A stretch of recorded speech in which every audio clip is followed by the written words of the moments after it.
Тинейджерите и изобщо учениците в гимназията са едни много истински и чувствителни хора, които веднага ще разберат, ако ги лъжеш. И спечелването на тяхното доверие не може да се случи по неестествен начин. Трябва да го заслужиш, има за какво да го заслужиш, защото ако ти им заслужиш доверието, съответно ти можеш да научиш после много от тях, както и да им дадеш. Главното нещо тук е да може да предоставим максимално много различни видове дейности, които са ги измислили децата, дошли са като идея от тях и съответно това трябва да ги мотивира тях да се включват по-активно в различни тия дейности. Също така, като имаме на едно място толкова различни видове занимания, като музика, гейминг, работилници, спортове, фестивали, събития, концерти, ти имаш досег не само до това, което тебе те интересува, но и до това, което и другите ги интересува. И тогава се отваряш към неща, които няма как иначе да ги видиш и да ги усетиш и да се докоснеш до тях. Резултати се виждат и не са малко хората, които общуват по-свободно с другите, чувстват се по-щастливи след всяка една такава дейност тук, дали ще е репетиция, дали ще това да те гледат 50 човека и ти да си най-велики коментатор на света.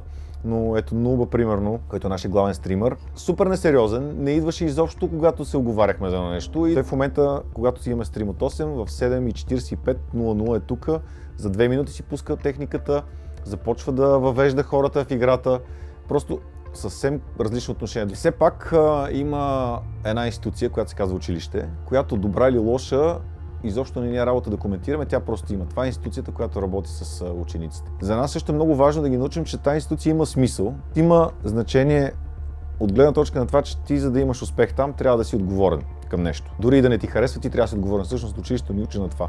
В огромна част от нашите инициативи и събития има изискване за успех. Минимум 4.00, за да можеш да се запишеш в гейминг турнира, да участваш в фотоконкурса или за каквото и да е. Много често имахме рап конкурс, пак имаш условия за 4.00 успех.